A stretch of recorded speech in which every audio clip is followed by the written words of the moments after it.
Puis à ce moment-là, il y a les coups de feu qui retentissent et il reviendra jamais. Il y a 10 ans, jour pour jour, Diesel se sacrifiait et mourait sous les balles des terroristes lors de l'assaut du 18 novembre 2015 à Saint-Denis. Cette opération faisait suite aux attentats du 13 novembre qui avaient touché notamment le Stade de France et le Bataclan. Diesel était un chien d'assaut du RAID. Son rôle, ouvrir la voie, détecter la présence d'individus et les neutraliser si possible. Quand on arrive, il y a eu de nombreux échanges de coups de feu, des envois de grenades, etc.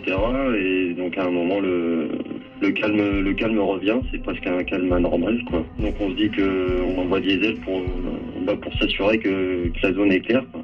Je l'envoie dans l'appartement, il fait le tour d'une première pièce qui est claire, et puis il part dans une seconde pièce et je vois qu'il commence à s'élancer, et puis après je le vois plus, je perds le visuel. Puis à ce moment-là, il y a les coups de feu qui retentissent et il reviendra jamais.